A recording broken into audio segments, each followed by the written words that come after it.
আজকে দুপুরবেলা আমার খুব ইচ্ছা করছিল ডেকার্স লেনে অরুণদার পনিরের তরকারি খাবো, তাই চলে আসলাম অরুণদার দোকানে পনিরের তরকারি খেতে। তো আপনারা দেখতেই পাচ্ছেন যে পনিরের তরকারি, এখানে পোলাও সবাইকে দিচ্ছে।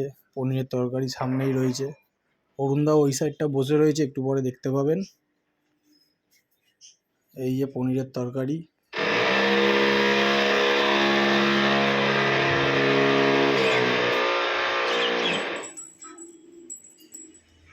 এই যে অরুণদা দেখছে।